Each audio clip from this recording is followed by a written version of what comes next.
you can watch or listen however you want to on your phone or computer. You're not going to bother me.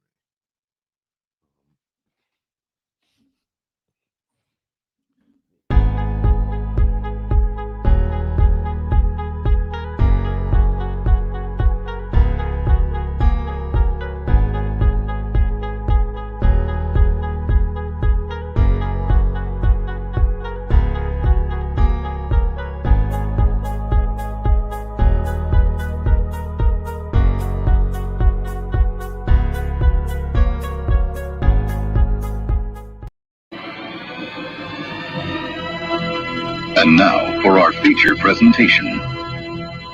He'll be fine on the mountain.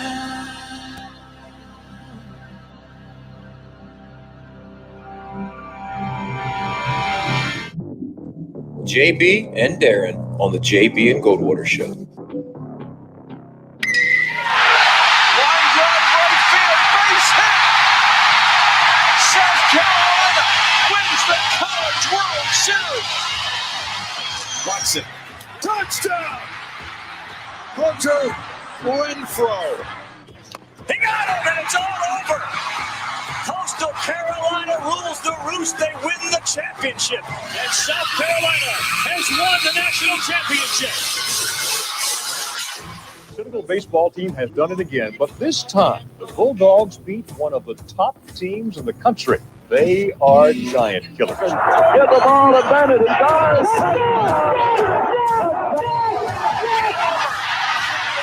Gamecocks are in the Final Four.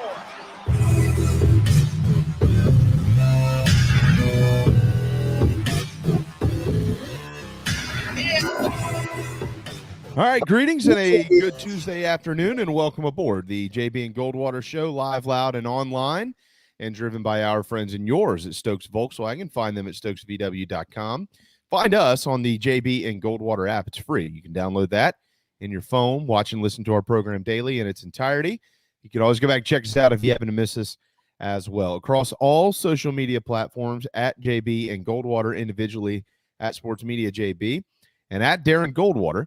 843-321-8893 is our phone number and our text line, and it is open and available, and all of you can get a hold of us there and pop in whatever questions, comments, concerns you may have.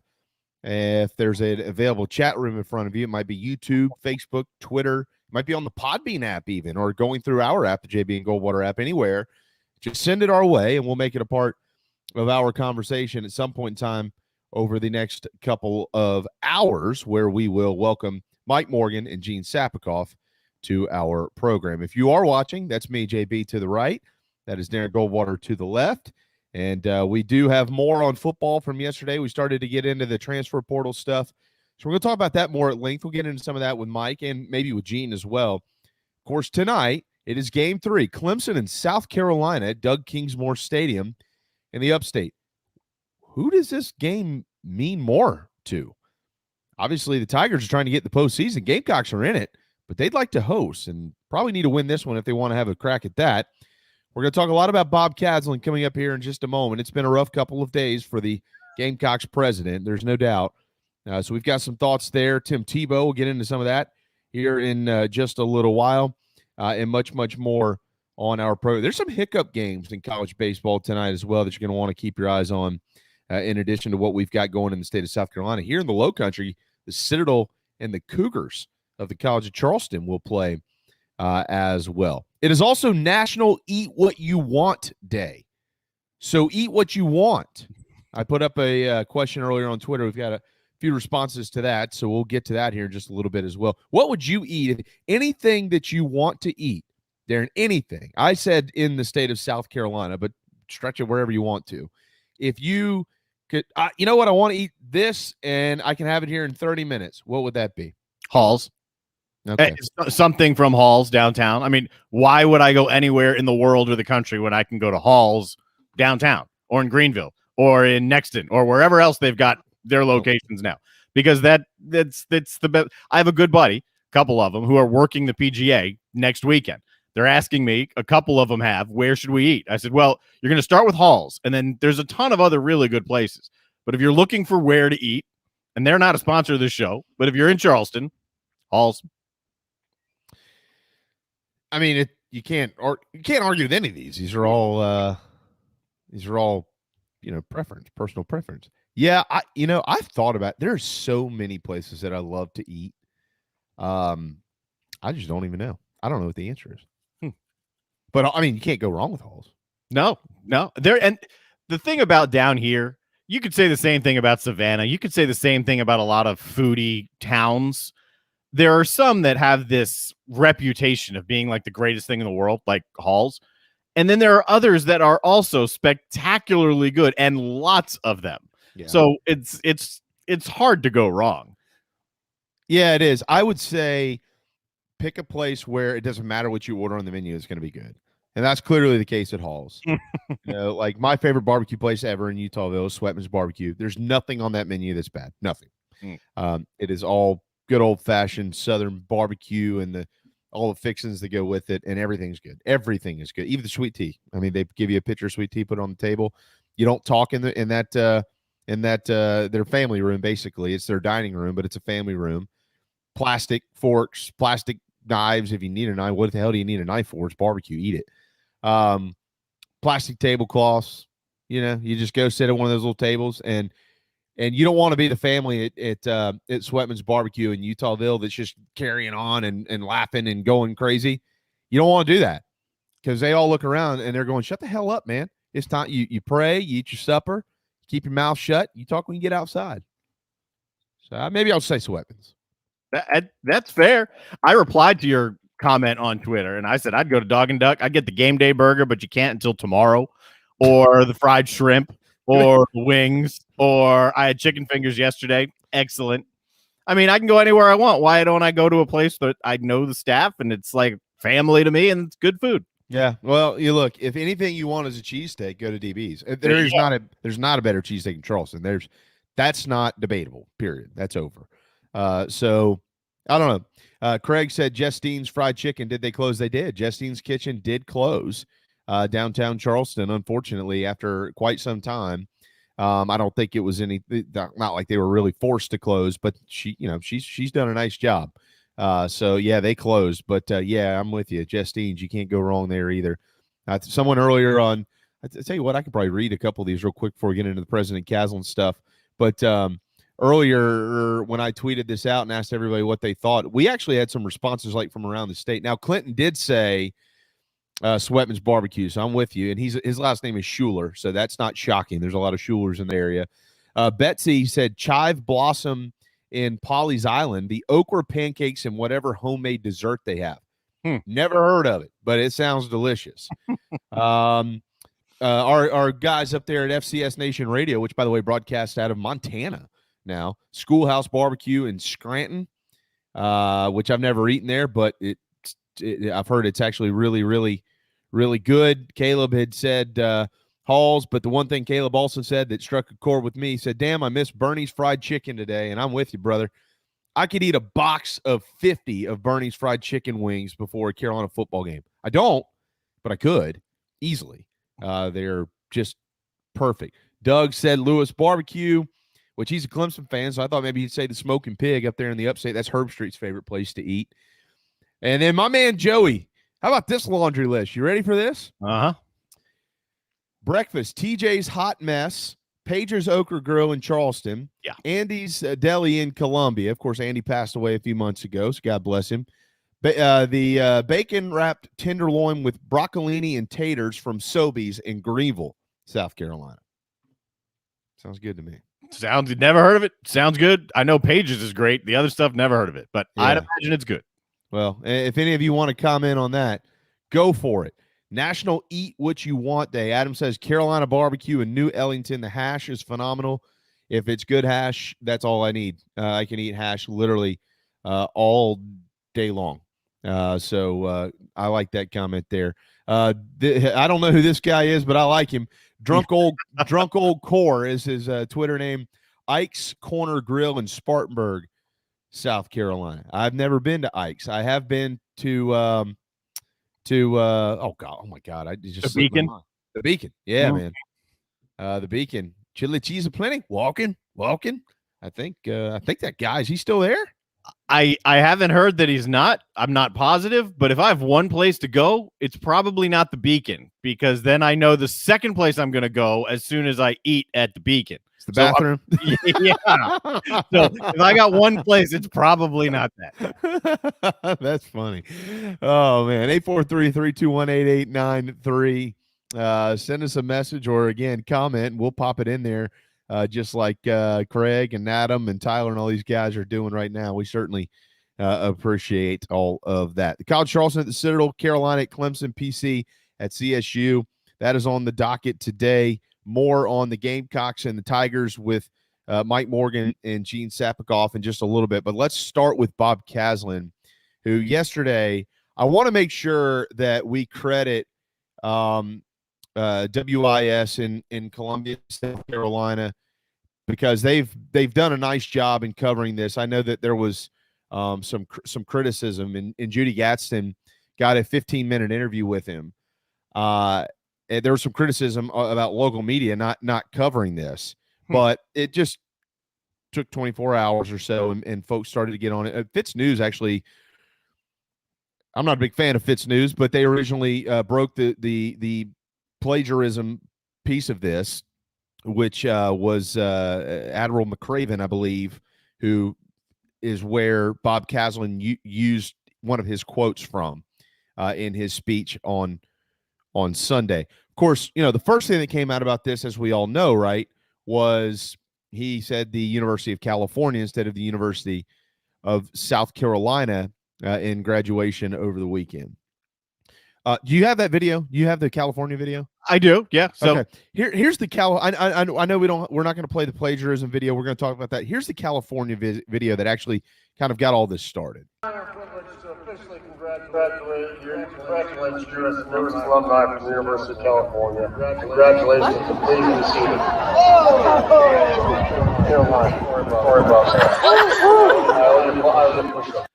Didn't even get the South in there when he corrected himself. Yeah, I owe you some push-ups. So look, this is the California part of this. When that happened, this is an old times, Darren. We would just laugh, right? I actually thought it was funny. I know there's some people who are stirred up about it. The reason I think that a lot of people have been so angry and whatever on social media is because of what's led to this, right? I mean, if he had never had any missteps, we would have laughed this off and we would have moved on. No big deal, right? Slip-ups happen all the time. I think it's been crystal clear since President Caslen arrived at South Carolina. He is not a very well polished public speaker. No. I really, really would encourage every single one of you who, whether you support or do not support President Caslen, to go watch, do your homework. Don't be a social media warrior. Do your homework. Go watch Judy Gadsden's 13-minute, 51-second interview with him. It was cut, and the reason it was cut is because in the middle of it, he got a phone call from Governor Henry McMaster, and he had to take that. But there's nothing cut out of the interview itself. All the questions that she asked are there. I would encourage you to go watch that, and then afterwards formulate your opinion, and whatever maybe it changes, maybe it doesn't. I think the question now is that is circulating, Darren, is does he deserve to be fired? Not because of that, because of plagiarism. And he was asked that question basically also, what would happen to one of your students if they plagiarized? Would they be expelled from school? And his full response, again, it is in 13-minute and 51-second video, his interview with Judy Gadsden, I want to continue to credit her with WIS in Columbia, is that, well, of course, that's going to go to student conduct first. And there's a bunch of things that can happen. But yes, that is an option. A student can be expelled for plagiarism. So my question with Bob Caslen is, or was until I watched that video, did he intentionally plagiarize or did he mistakenly plagiarize? There are two different things, because we've seen plagiarism before where a lot, as I see, are any of you on social media? We see plagiarism every single day. There are reporters who plagiarize every single day. There are also people who plagiarize. Not many. I mean, maybe on social media, but No, no. I'm not gonna sit here and like throw stones at report. No, look at me. Reporters. I guess for those listening, I'm giving the air quotes. Okay, I got you. Yeah. There are Twitter guys. Yeah. Gotcha. The Twitter hero. I'm a media guy. I'm a reporter. You know what I'm saying? Gotcha. Okay.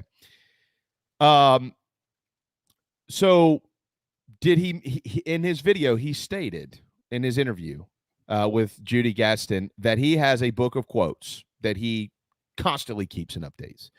And he had the speechwriter put that quote in there. He didn't plagiarize the whole speech. He plagiarized one portion of it. It was a quote from a general at the University of Texas, I believe, in 2014 when he addressed their graduates. And he put that in there, and he said he didn't even realize that this had all transpired until he saw the news break, and that is why he immediately issued a statement. Of course, did the interview in basically the same day. So did he intentionally do it to claim it as his own, or did he make a mistake in writing the speech? That was the question that I had. And, others are going to continue to judge, Darren, and many are going to continue to have their own opinions. I am not of the opinion he should be fired over this. I think there's probably should be a suspension in play here because based on the 14 minutes that I watched, I don't believe he was actually trying to steal an admiral who he knows and has like 10 million views of their speech. I don't think he was actually trying to steal that as his own, but he made a major mistake in not crediting where that quote came from. It's a massive mistake. Yeah. So plagiarism, there's unintentional, right? And there's much more egregious forms of it. But this was a pretty lengthy portion that he did not credit. And he didn't credit it on a May 7th commencement. And then there was a report of at least one more time on May 8th before this came out. Keep in mind who this guy is, who he is plagiarizing from. Right. It is a guy who he's the one who led the raid for Osama bin Laden. That's who he is. And then he was also down at the University of Texas. William McRaven. You already said his name. Yes. Admiral McRaven. Yes, sir. Part of this, I guess the portion that was plagiarized then also led to a much larger version, not for Caslen, but for the general, that turned into a book. Caslen said this in his apology, at least his initial apology, that it was a widely, I don't know exactly what his words, but an understood quote. Everybody knew it. I didn't. So I don't know how many people is everyone, but I know I didn't. So this is a massive mistake.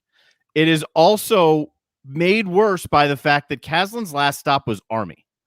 Army, like a lot of all military institutions and some other schools as well, have a very, very, very strict code of conduct policy in which cheating and plagiarizing is pretty severe. I don't know what should happen to him, and I'm not judge and jury, so I'm not here to decide what should happen to him. But this should not go untouched. It should not go unpenalized.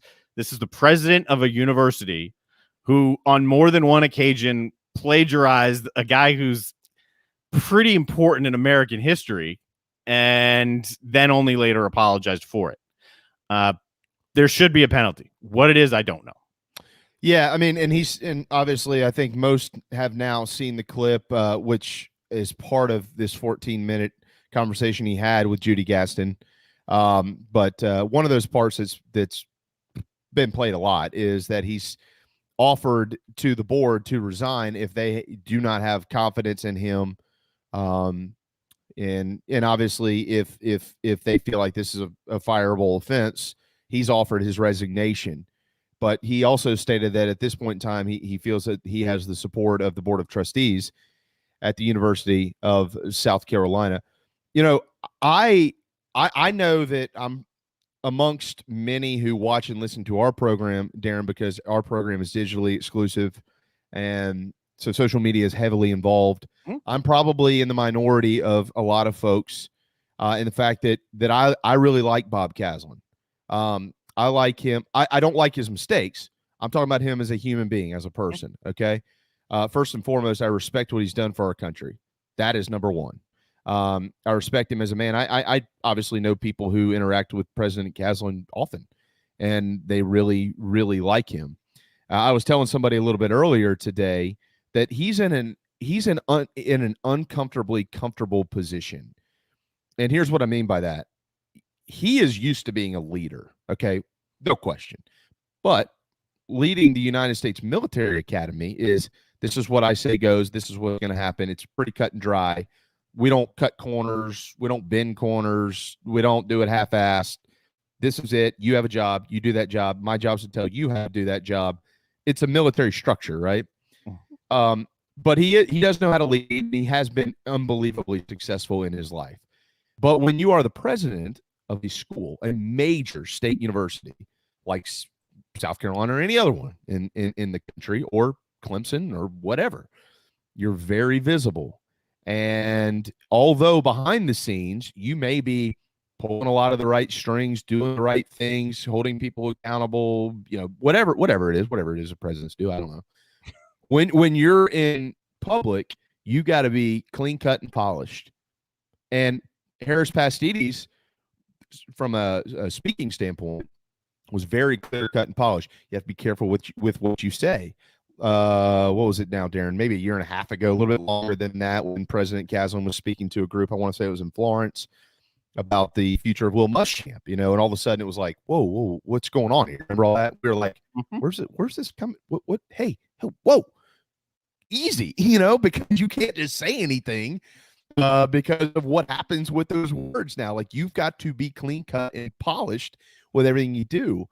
And you got to be able to play politics. Unfortunately, when you're a president, like, you've got to be able to do it.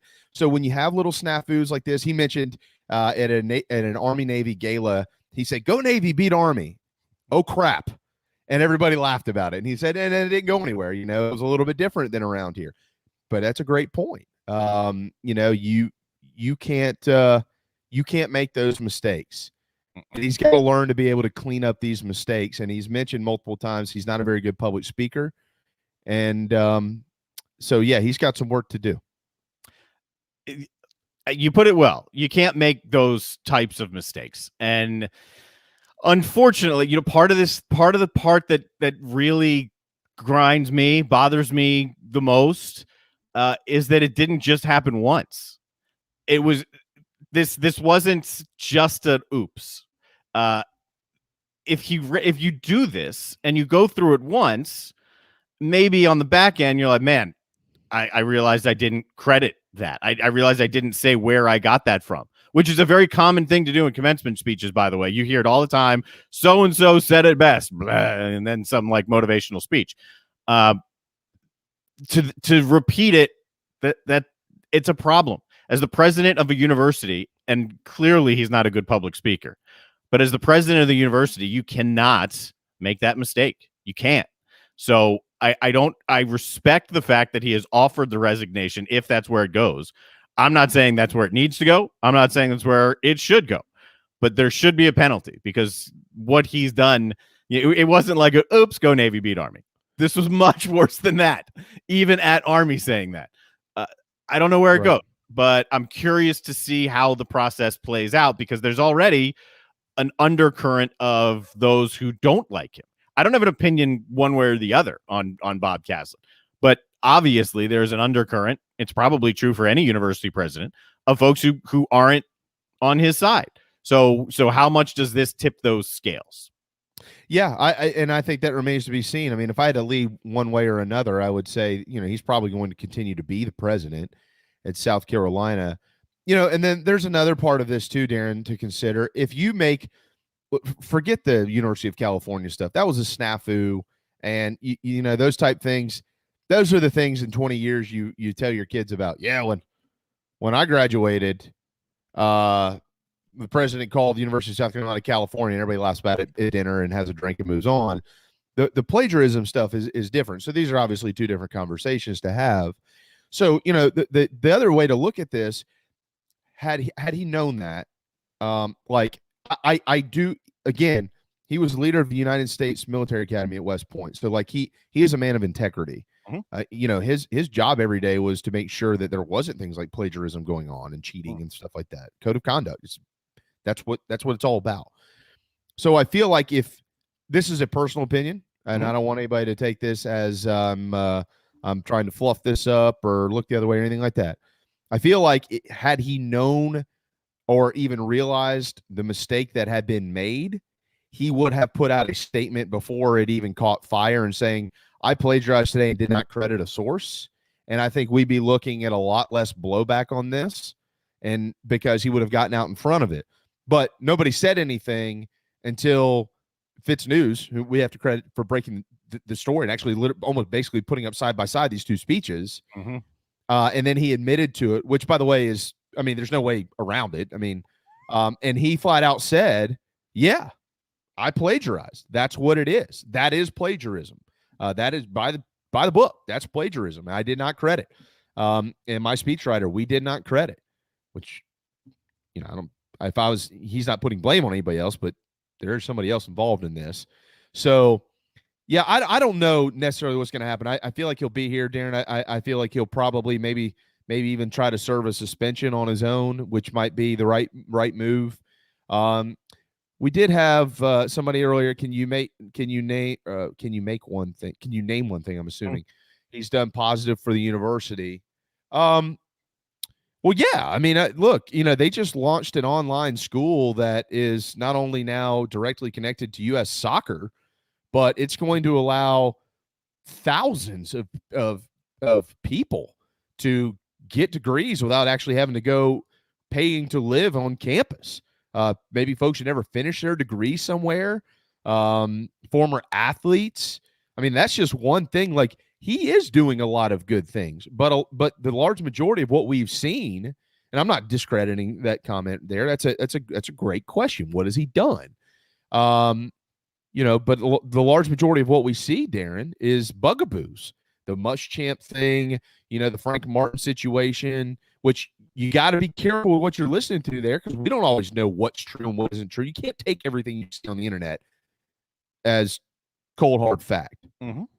So, but this stuff has to stop. And I know that he hired Nikki Haley's former, what was she, PR consultant or something when she was the governor? Well, some of this crap's got to stop. I mean, I'm not saying it needs to be fired, but it's tough. It's tough. Right. And that's where it's the buildup of stuff. And I don't think this is a fireable thing. But again, as you pointed out, he didn't apologize for this until it was brought about that it happened. And he himself said this is such a well-known quote. So if it's that well-known, then he, A, should have credited it at the time. B, I should have known it. I don't know how many other people did not or have not heard this before. And C, when he did go through it, he should have realized afterwards, prior to someone else realizing, and come out with an apology first. By the way, the Darla Moore thing is also underneath him. How much responsibility he has, I don't know, but it's under his watch.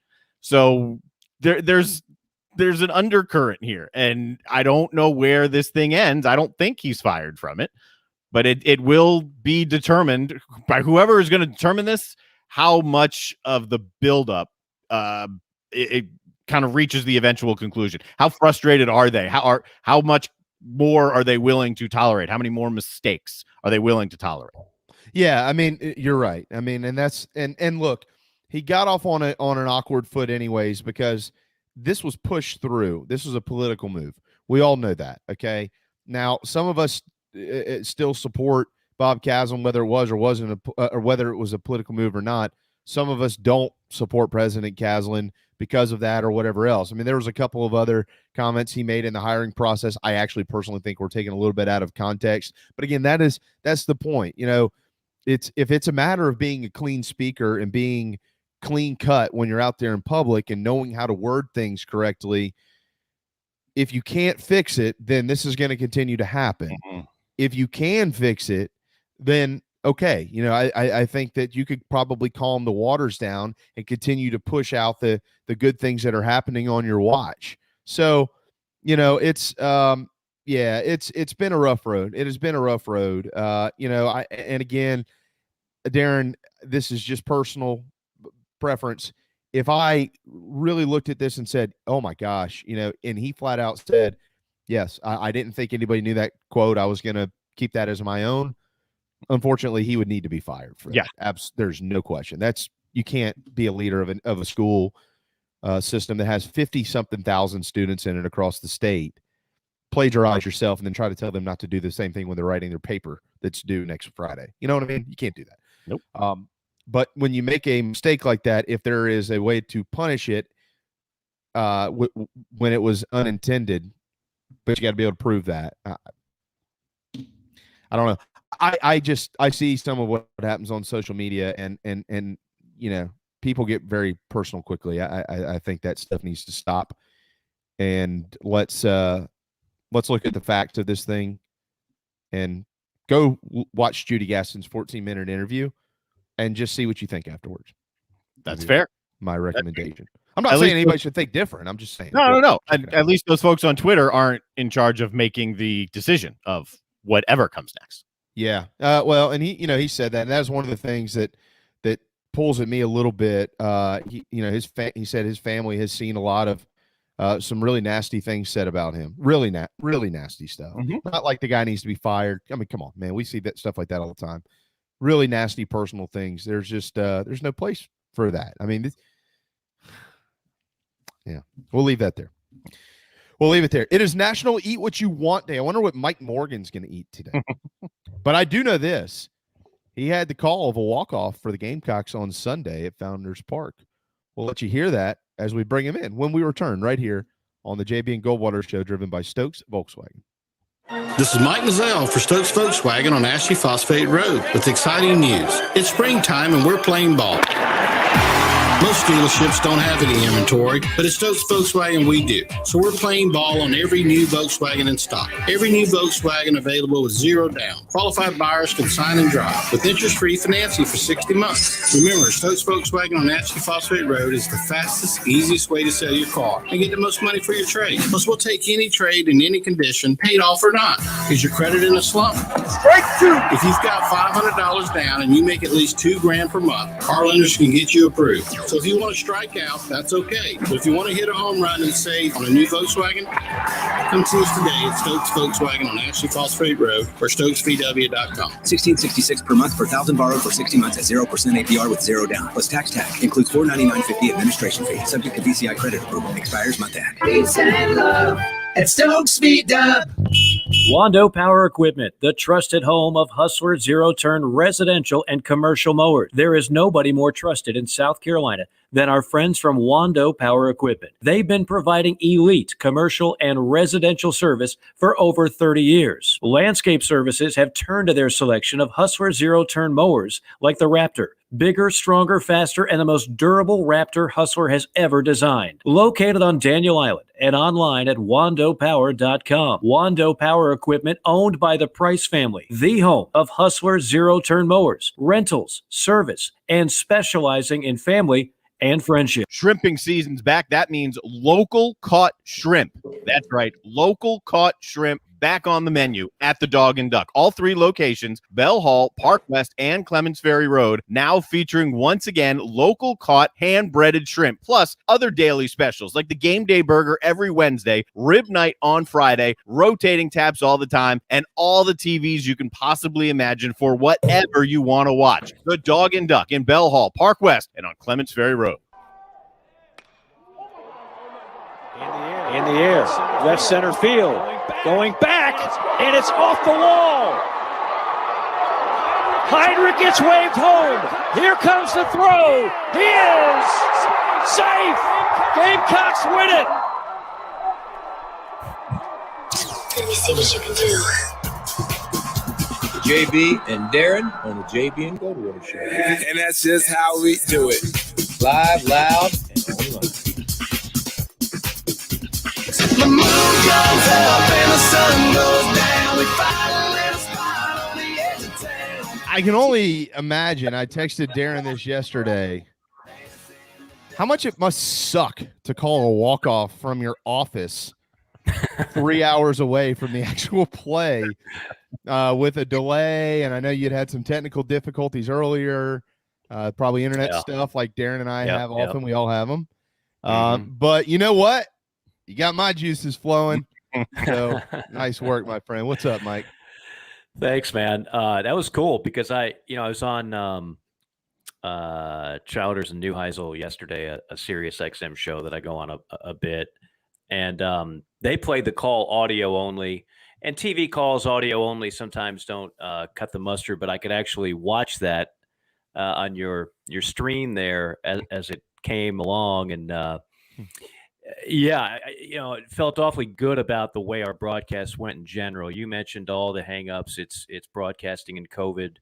And yes, would I have rather been there? You bet. And that second and a half delay on various aspects of it, as I've talked about before in your show, and I didn't realize this, but a lot of broadcasters, I don't want to say they cheat, but they call games off the monitor anyway, because most of the broadcast booths now have TV monitors in them, and so you could conceivably call a game like that all the time, but I never have. It goes back to my radio days, going back to minor leagues in South Carolina, where first of all, you didn't have a monitor, and secondly, I trusted myself enough to see behind the catcher and be able to have a good idea what the pitch is. Would I be as precise as I am now on the pitch because I can see it from the opposite end and I can see it framed up and exactly where it hits the catcher's mitt? No, but close enough. But more importantly, I could see everything in front of me by not looking at the monitor. I know where the outfield is playing. I know where the infield is playing, and I can tell the moment that ball hits a bat, I have a good idea how the play is going to turn out. Now, of course, you have to wait. You are hostage to the shots that you are shown, and do it from there. But as a 4-hour broadcast and we're 3 hours away, or I'm 3 hours away, Todd Walker's more than that, Louisiana. But was very happy with the way all that we had a lot of good stuff planned. I had known about, the connections to the Palmetto State for the Mississippi State coaching staff. I know you talked about that the last time I was on your show. We got that in. We talked about the uniqueness of Tanner and Cohen, two former baseball coaches who are now the ADs of those particular universities. Had some fun with Todd Walker and a whole lot of other stuff. So yeah, it's never going to be as fun as when you're there. And from what I understand, and I'm doing the ACC tournament, semis and championship on site in Charlotte, and regionals will be on site, and supers will be on site.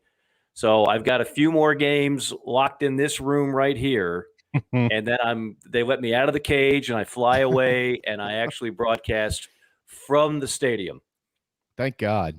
And I also want to you pointed out all of those great connections. There was Charles Bloom tweeted an awesome photo of Coach Tanner and Ron Polk up in the booth before. We showed that. Yeah, we showed. In fact, Ray texted me during the game. He's like, he texted me that picture, goes, "Hey, Ron Polk's here." I said, "Ray, I've already scooped you, man. I know that." And we already showed him, and I already talked about him and sung his praises. So we were. I did not know until this year that Ron Polk was doing radio. What a luxury to have Ron Polk as your radio analyst. Talk about that. Like what? I mean, you and Darren. Darren, you're a TV guy. Mike, you're a TV guy, but you were also a radio guy. Doesn't matter, right? TV or radio. If you had Ron Polk sitting next to you, why would you ever talk? I just let him tell stories for 9 innings. Well, yeah. Now, I heard a little bit of him in one of the broadcasts. And look, it's like I was on a show this morning, and I was kind of sending a message to the people that are piling on, whether it's Kip Walk Night or trade. The guys that are working for a couple $100 a game on the SEC Plus games, these aren't people that are lifetime broadcasters, and they're not making a living doing it. Like, why beat them up? Why do that? Same thing with Ron Polk. I mean, Ron is a brilliant baseball mind. That doesn't mean he's a very good analyst on radio, so he does need someone to carry it. Jim Ellis has been doing Mississippi State baseball on radio for, I think, longer than us have been on this planet Earth. He's the most veteran radio play-by-play guy, I think, maybe in the country, definitely the SEC. So you gotta poke and prod to get it out of Ron. But I've said before, if there's a Mount Rushmore of college baseball, Ron Polk is on it. Not just all the wins and putting that program on the map. And he raised the money for luxury suites when nobody was even thinking about that in a quote unquote non-revenue sport like baseball. He made baseball revenue sport. Some other programs have followed, like South Carolina, and he is the one guy that fought Title IX's execution of baseball scholarships. The fact that we remain at 11.7 is an embarrassment. Every coach I've ever talked to knows it, feels it, but doesn't want to fight it because especially in today's day and age of cancel culture, they're going to go at you for all the wrong reasons. Like you're trying to make an intelligent debate that's a 25, 35-man roster and you're divvying up 11.7 scholarships and they're just going to call you a sexist or whatever they come up with to try and sidetrack you from the legitimacy of the argument. Ron Polk went to bat for that. And I talked to him I used to have Ron Polk on my show in Columbia every couple of years. And, he said, Mike, I'm afraid I'm going to say the wrong thing. I was like, Ron, you're retired, man. Say what you feel. And he talked about a couple of schools that were giving away scholarships for rowing, right? For women's rowing. And he made a joke, but he was halfway serious. Some of the ladies that were on a full ride they'd never been on a boat. So the way baseball has been just completely cast aside as, they'll be okay. It's a bunch of suburban kids anyway, so they got the money. They don't need a full scholarship. It's wrong. It has been wrong for 30 years, and it continues to be wrong. But I don't know if many coaches want to stick their necks out and talk about it. I think that more are starting to, Mike, because of name, image, and likeness. I mean, we're getting into a different era in college athletics where it's, pay this guy and pay that guy. And, Trevor Lawrence should be worth $50 million his junior year at Clemson. And then you got this team down the street down here who they have 27 guys on scholarship, splitting 11.7 of them, which makes no sense. Like, okay, I'm with you. All right, you want to pay NIL? That's fine. But why are we everybody talks about all this money. Like, I respect the hell out of Jay Billis, okay? But I'm really tired of seeing him bitch and whine and cry on Twitter all the time about, well, there's not enough money to pay all these. Well, why don't we make sure that everybody's on scholarship first before we talk about paying players? Nobody ever wants to bring that up. And it to me, it discredits a lot of these national folks and their arguments. Like, nobody's talking about baseball, and we need more of what we saw last week from Dan McDonnell about the attendance up there. Just step up on the podium and say whatever the hell you want to say. Well, look, with all due respect to Jay and some of the other guys who I love as an analyst, but when they approach so much of this as college football and basketball players are victims. Yeah. Nobody else is a victim. Right. They're a victim because they play in the revenue sports and they're just getting a raw end of the deal, and that's what these kids are now. They've been indoctrinated to believe, many of them. Oh my God, I'm getting screwed over. I'm just getting everything paid for, and the extra cost of attendance money and Pell Grant money that I send to my family very often. I'm still a victim. I should be making $100,000. That has permeated the minds of many college athletes. And so, we could do a whole show on NIL. Might bore people to tears, but we could do it. As I've said a number of times on the JC and Morgan podcast, it's coming. I don't think people really took this seriously for a while. Like, it's here and it's coming like a runaway freight train. And so you've got just 5 or 6 states that have already set up the laws statewide that make it legal. And, Mark Emmert's playing catch up. But to your point about baseball, NIL could help because, as I've said all along, what you're going to find is people are like, well, there's only going to be like a market for the quarterback. Who's going to want to pay the offensive lineman? They're not going to get a return on the investment. That's not what this is about. There's going to be people that make it pure pay to play. and they don't want to talk about that, and they don't want to say that. It's artificial demand, because what some of these businesses are going to spend on paying a kid or sign autographs at a car dealership, you're not making that money back. You're not making that money back, but you don't care, because for you, it's almost like a donation to help lure a kid to your school over school X. And that's what's going to happen. And if you don't think it's going to happen, you're remarkably naive.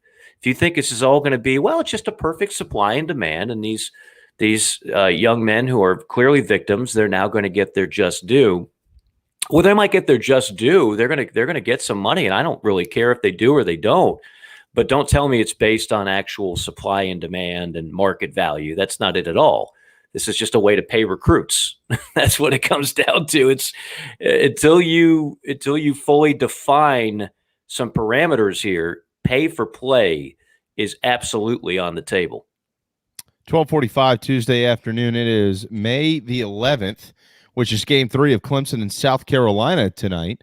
3 Gamecocks that will not be receiving NIL benefits, at least in a Carolina uniform, are Brandon Fields, Mag Cotto, and Travis Lintzman. All are transferring from South Carolina's baseball program. Yesterday, this news broke after we got off the air. I dug around a little bit on it last night and found that this was probably coming for 2 of them. One, a little bit of a shocker, and Brandon Fields, whom many have questioned why he hasn't played this year, formerly very highly touted prospect, has been in some hot water with the staff. As a matter of fact, John Whittle has a report on this at thebigspur.com that you can read more about, but it's been a rocky road for Brandon Fields in Columbia. But this past 3 weeks has also been a little bit of a rocky road, Mike. You got to see the good end of this deal on Sunday when a David Mendham walk-off double salvaged game 3 of the Mississippi State series. Whew. And what a salvage it was, because they might be hanging by a thread, but they're hanging. And tonight is going to be important for them to continue to hang. I caught wind in the broadcast, the guy that falls asleep all the time. What's his name? Walker? That Walker guy? Kidding. I don't know. If he fell asleep in Athens, Georgia, in the middle of a live broadcast, I don't know how the hell he's not falling asleep on his couch every day. But yeah, well, we got him to stand up now. Now he's actually standing during broadcast. So that gets the blood flowing a little bit better. Keep the Snickers and the Gatorades nearby Walker. You never know when he's going to take off for the other side of the pillow. Yeah. But I did catch wind that the Walker guy and the Morgan kid who was calling the game mentioned we might hear 25 this week instead of 20. I was told by more than one coach and AD that they are pushing to get more than 20. And the logic is simple. You're only going to have 16 actually get the bids. But instead of subjecting yourself to making the wrong choice because you put a limit on the teams in the pool to host, why not just expand it from 20 to, say, 25? That way your margin of error is decreased. This is all simple logic, something we seem to have lost in our country here of late. And obviously those extra schools would have to have the clearance, the COVID protocols, which is why we're doing it this way anyway. Now, whether or not they actually follow through on that, I don't know. It's been clear to me. Remember, this was supposed to be the day that the 16 were announced. Then they backed it up to Thursday and Friday. We don't even know if it's Thursday or Friday. Then there's talk about going from 20 to 25. They're making up the rules as they go along because they've never had to do this. And, you know, there's an extra animal in play that they never had to work around before. So I can't say for certainty. I felt okay with mentioning that on the air because that's what I was told by very reliable sources, that is the goal. Whether or not they actually grant it, you know, I'll be like the rest of us following Kendall Rogers on Twitter, and he's been all over this as much as anybody, but even he has had to change the position, not because of bad reporting, but because the position keeps changing from the people in power. It's baffling. Well, you know, here's the thing, though, Mike. That would not be out of the realm of ordinary. I mean, ordinarily, in an ordinary year, there's no more than about 25 teams that are being considered for a host site anyways. The only difference with this is that you actually had to place a bid in April. And If you didn't, you can't be considered. Like from what I understand, Old Dominion didn't even submit a bid, and they absolutely should be considered for a host site based on what they've done this year. But I don't think they submitted a bid. So but if it's 25, is Carolina in that 25? That's my question. Absolutely. Okay. Yeah. Their RPI is 12 for crying out loud. I agree. I think by salvaging the game, I think they're even in the top 20. They might be 20, but I think they're in there. Right. I mean, that's what we talked about all along. And I truly believe that. Like, that was a must win. If you lose it, you don't even bother thinking about it. You're going on the road as a 2, maybe even a 3. But now you're in the conversation. So if you can just reach that cut, whatever it is, 20, 22, 25, then the ball is entirely in your court, which is the way it should be. How you perform against Clemson, how you perform against Kentucky, how you perform in that huge season series wrap-up against Tennessee, that will dictate whether or not you host. And, I mean, that's the way it should be. So, look, there's a guy that runs that athletic department that's still got some influence when it comes to the sport of college baseball. So I'd like to think they would listen to him, and I'm pretty sure he would insist that Carolina would be included in that group. Careful what you say, Mike, because if they don't get a host, it's Tanner's fault. You know that. Yeah, right. Let me ask you this. Some glorified fundraiser, I'm sure, would have been able to swing the pendulum in their direction as opposed to a guy with credibility in athletics. Yeah, Tanner doesn't know what he's doing. He fire him, fire Caslen, fire, but fire them all. Fire everybody. After every loss, just fire people. Absolutely. That's the way you have a bad day at work, you don't make a sale, fire that guy. You don't get another chance tomorrow. Hey, look, I'll say this. And, I love Gamecock fans. I love the passion. If you think Carolina fans can be rough, talk to Todd Walker about LSU right now. See, because they truly believe, after Skip Bertman, it is their birthright to go to Omaha every year and win a natty 1 out of every 2 or 3 years. That's a credit to what Skip Bertman did. But again, the landscape of college baseball has changed. When LSU was winning 5 national titles, South Carolina and Ole Miss weren't even factors, because they won them all in the 90s, right? And then one in 2000. South Carolina was still just growing its wings under Tanner. Ole Miss was a perennial doormat. They were growing their wings under Mike Bianco. And I can name 20 other programs that are now good that didn't really care about baseball or just were bad at it back then. But no one has a birthright to go to Omaha. No one. I've seen the best of the best get humbled in this sport.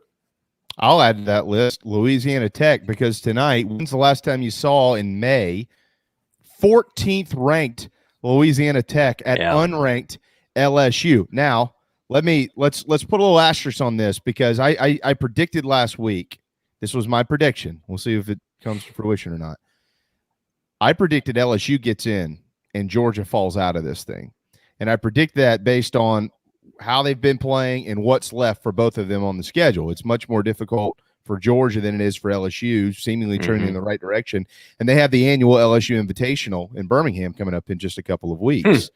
So they have opportunity to get in there. By the way, a couple of other if they win that game, that's a huge game for LSU to beat 14th ranked La Tech tonight. Keep Florida at Stetson tonight. Folks, keep an eye on it. Stetson's played them close all year. They haven't won any of them, but keep an eye on it. That game is at Stetson. And Notre Dame is at Valparaiso. Valparaiso has not beaten Notre Dame, I think, in 3 tries yet this year, but they've played the Irish very close. So let's talk about that. Let me ask you. I'm not saying Notre Dame doesn't deserve a national seed, but a top 8, Mike? You know how many games they've played against RPI top 25 teams? I couldn't tell you. 0. Is that right? They haven't played a game against an RPI top 25 team. Did they not sweep Louisville? Well, they swept Florida State and Miami, and either one of them are RPI top 25 teams. Okay, fair enough. Well, again, you got to be careful with RPI, because RPI will be trumped. If Notre Dame finishes with the top record in the ACC, that's going to trump RPI, because ACC still has a lot of street cred. And that league now, in addition to the usual suspects, Louisville, Florida State, Miami, Pittsburgh all of a sudden is having a great year. Virginia Tech is credible now. Georgia Tech is back. So they're going to take the number one ACC team. If Notre Dame has a respectable overall resume, don't be surprised if they get in there. I maintain, I know the committee will always say they don't do this, but I maintain they want some balance. They don't want it chock full of SEC schools. They don't want it chock full of Southeastern schools. They want geographical balance. They want conference balance for the same reason college football wants the same thing. Well, I mean, this is if there wasn't going to be balance.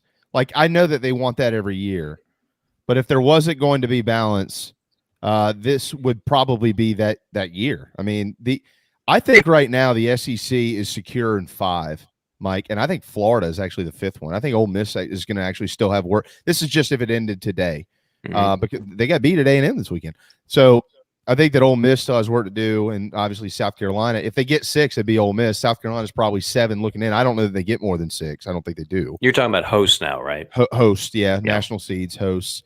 And then I think the Pac-12's probably locked up 3. Big win for Stanford this weekend over Arizona. They've got that series under their belt now. Texas Tech, TCU, Texas. So if they go to 25, they're, in my opinion, there's probably 2 really open host positions that we're playing for over the last few weeks. Maybe 3, but more than likely 2.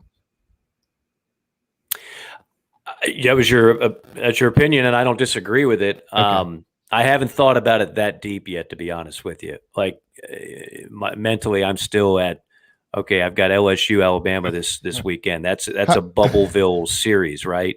Right. Because if LSU wins that series, you're going to hear a lot of battle cry for LSU to be able to get in the tournament. That's all they're thinking about. Yeah, not being able to host though. No.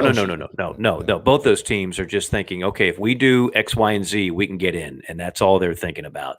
And then, I think the SEC will probably get 6 hosts, if I were to guess, out of the 16. And then of the top 8 national seeds, 4 out of the 8, if I were to guess. So it's fluid. It's going to change a couple of times between now and the actual bracket, but that's what I would guess. Yeah, I mean, it's I'm with you. I mean, I know that Darren said it the other day, and y'all are both right. I mean, they do everything they can to make sure that this thing is balanced out across the country, but you also need to make sure that you're rewarding the teams that deserve to. Like, I don't think Pittsburgh deserves a host. Are you kidding me? They literally, I mean, their resume. That's the final question that I have, Mike, and then we'll let you go. It's National Eat What You Want Day, so eat what you want. Thank you. But well, lunch is coming up, so I need to think of something. I don't want to get you out of the wedding bod, but sometimes you got to do what you got to do. But I mean, how much is that weighed? I mean, you look at this every year. You've been around this every year. Like South Carolina, okay, so they're 8-13 versus the RPI top 25. 8-13. They've played 21 games. They've played by the end of the year. They will have played 5 teams that at one point in time were ranked number 1 in the nation. Ole Miss, Mississippi State, Arkansas, Vanderbilt, and Florida. They will have played 7 teams that at one point in time have been in the maybe 8 teams that have been in the top 5. Throw Tennessee in there, throw Texas in there. I feel like I'm missing one. Did you throw in Arkansas? I said Arkansas, Ole Miss, Mississippi State. Who am I missing, Darren? Arkansas, Ole Miss, Mississippi State, Vanderbilt, Texas, Vanderbilt, Florida, Tennessee, Texas. That's 7. Oh, whatever. Well, how about an easier number to digest? Nearly half of the games, nearly 28 of the 56, have been against top 25 RPI. Well, by that top 5. I mean, or top 5 teams. Yeah, top 25 RPI. Throw LSU, by the way, is top 25 RPI now as well at 22. Yeah. Notre Dame hasn't played one top 25 RPI team. So I'm not saying, like you said, I'm not saying it's end all be all with RPI. There's a lot to balance here. Like there's right. Because if we go on RPI alone, Fairfield, the Stags are top 10 RPI. Exactly. Yeah, exactly. Like, yeah, there's fairness in every part of this equation. There at least needs to be. But like, where is that balance? I mean, it is hard for me to look at Ole Miss.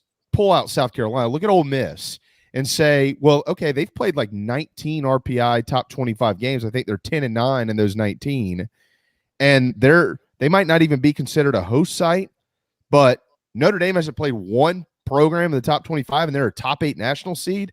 The logic doesn't make sense to me. Yeah. Like there's a big gap there. What it comes down to is Notre Dame's out of conference schedule just doesn't stack up with the other teams we're talking about, right? You know, first off, you don't have I guess they could play Indiana, who at times is good. I don't know if this year they're very good, but they don't have they don't have a Clemson. Mm-hmm. You know, Louisville has Kentucky to help kind of bolster, and Georgia always plays a quality out of conference. But these are all teams that can just get on a bus and be there in 3 hours. Notre Dame they don't really have that. So the only way they're going to beef up their out of conference RPI is to play in one of those, you know, round rock type formats, and they didn't do it. But I still think that, again, the RPI to me is almost like the tiebreaker, but they're going to look at how you do in remember a few years ago when Kentucky was claiming, hey, we should be in there, and they didn't get in there, and they were upset, quite frankly, with Ray Tanner, who was the head of the committee. Hey, man, how come you're not looking out for us? We're in the SEC. And the answer was conference record. They had a losing conference record. And then the other team who got in over them, and I can't remember who it came down to, you know, they did. So the coaches think like coaches, and people on the committee who are former coaches, they think like that. They know that it's all about wins and losses. Like, don't penalize me because my RPI isn't as good as the other guys. We went in our conference and we had a much better performance than they did in their conference. Therefore, we should take priority. That's how coaches look at it. And then the RPI is a nice little tool, and it's easy for us to look at it and say this team is 15 and that team's 42. But that's really more of the tiebreaker. Now, to your point, where it could change is when one team is like RPI 11 and the other one is 72. That's pretty hard to ignore, that glaring difference. So you could really give yourself a headache trying to split hairs between those teams on the fringes. But I think if you're looking at it strictly from a Carolina standpoint, I know it's what you do a lot on your show. You know, you just have to keep. First of all, you got to hope that you get in that field when they select it on Thursday or Friday, whether it's 20 or 25 or 22. If you get in there, you just got to hope you keep winning series. Like you cannot lose. You cannot lose the Kentucky series, and you probably can't lose the Tennessee series either. So if you win those two, and you're in the initial list, then I think you're in really good shape to host. Mm-hmm. Yeah, I'm with you. I think 6-2 down the stretch, and that 6-2 more than likely has to look like don't lose your midweeks, win 2 out of 3 on the weekends. Mm-hmm. You might need to do a shuffle in the SEC tournament and pull off a win or something, but Mike, I would feel really comfortable with that. They'd be a top 10 RPI team, 16-14 in the league, sweep over Florida, swept Clemson, and hey, LSU keeps winning. That's only going to help South Carolina. They need LSU to win. Mm-hmm. So we'll leave it there. So who's starting tonight, by the way? You know what? I don't know. I will. You know, some would say here and there that I know a little bit about this sport, just a tad. So I predicted last week we'd see Brett Carey in the rotation. I was wrong, but there's a little bit of a hint out there. We might see Brett Carey in the rotation this coming weekend. Boy, was he good yesterday. Boy, was he good on Sunday. He was so good. Mike, there were some interesting things that happened in that series that allowed that Sunday win. Obviously, moving far to Sunday ended up working out, and then Carey hadn't pitched. By the way, if John Whittle tweeted it yesterday, if Brady Allen doesn't hustle out that awkward infield single to keep the inning alive before they hit the home run on Saturday, and then they have to bring in their closer, he's available to go. Yeah, Landon Sims, and no one's touched Landon Sims all year. No. Now, they got plenty other good guys. I mean, that was an embarrassment of riches for both teams in terms of arms, but State's got a little bit deeper. They got a little bit something else going on over there. And Landon Sims, if I mean, from a TV standpoint, I would have loved to have seen that kid because he's so freaking good. Him and the Caps kid from Arkansas. Cops. Cops. Called the Cops. Yeah, called the Cops. That's the only reason they're as good as it gets. But we had this discussion last week, I think, on your show, and I had it on other shows, and that is that they moved Farr to Sunday and they moved Jordan to Friday. If you don't hit, you're still not winning. Right. And they didn't hit on Friday night, and that continues to be an issue. And if Carolina falls short of whatever goal we're talking about, hosting, winning a regional, winning a super, it's going to be because of that. It's going to be because of against elite arms. And that's the kind you're going to see in the postseason. Yep. Against elite arms on a Friday situation, no matter who the Gamecocks start, no matter what they do with the batting order, we all like to play, amateur coach. It doesn't matter if you don't score, and they're just not scoring on Friday nights. That continued to be an issue. Look, again, State's done that to a lot of teams, but I'm just saying that doesn't solve the main issue. The main issue to me is unsolvable, and that is this lineup is not going to give you much on Friday against elite arms. Now, the Carey situation as a starter is intriguing to me, but then to what expense? Who's going to be your closer? And don't tell me Bosnick. Who's going to be your closer at that point? Yeah, I just want to jump in on that because I asked this question, I was going to say earlier in the week, but I guess it's only Tuesday. Mm-hmm. The fact that they've struggled so much on Friday, damn it. The fact that the offense hasn't been able to get going against elite arms. You said RPI is kind of like a tiebreaker for you. What about simple facts like that? When they face the elite arms, they haven't had success. How much will the committee weigh or not weigh that? It's a great question, Darren. I don't know if the committee's quite that smart. In other words, they've got 64 teams to worry about, and they've got who's hosting and who's a top 8 seed. I don't think they're going to dive deep enough to say, well, South Carolina is really good, and their RPI is this, and their conference record is this, and their record versus RPI top 25 is that. But their record on Friday nights disturbs me, so I'm going to hold them back because of that. I don't give the committee quite that much credit. Yeah, I mean, because the flip side of that is you could get in by, only winning on Friday nights, and for whatever reason you can't win Saturday and Sunday. What does that prove? So, I mean, right. And they're, Carolina's averaging like 2.7 runs a game on Friday, but on Saturday and Sunday, they're averaging over 6. Yeah. That's a pretty staggering stat because there's still pretty good arms on Saturday and Sunday in this league. So they're scoring on Saturday and Sunday, not quite as good as the arm they see on Friday night. Then we even had a stat. I don't think we used it, but it was in the hopper. Their offensive numbers day versus night. They're a much better team in the daytime than the night. Go figure that. But who knows? But it's been a weird team to figure out at times. But with all that being said, they're going to the tournament, which is huge, obviously, and they still have a chance. Albeit an outside chance of hosting, which would be beyond huge. So that to me is the overwhelming positive story of this year for Gamecock baseball. Well, to answer your question, don't know who they're starting tonight. I have not texted my Your inside source, yeah. I pretty do sure I know who that is. Yeah, yeah. I think you probably know. But they're gonna throw a lot of dudes. I know that. Yeah. So it's gonna be a whole staff kind of night. I think so. But they got to win the game, man. They got to win the game, and Clemson's desperate. Monty needs to. They got to get a win. They're playing much better. Clemson's playing much better. Till this past weekend, they went and got swept in your neck of the woods in Atlanta. They got swept by Tech. I didn't even see that. I knew before that they had swept 2 in a row, right? Yeah. Georgia Tech's pretty good. Like that's not an embarrassing. Obviously, you hate to get swept, period. But that's not exactly an embarrassing loss. No, just the timing. The timing's awful. Yeah, there's no doubt. And they're probably going to have to do some damage in Charlotte for the ACC tournament. Well, they might. Monty remember they got hot a few years ago and went and won that thing. So, I mean. I did that game.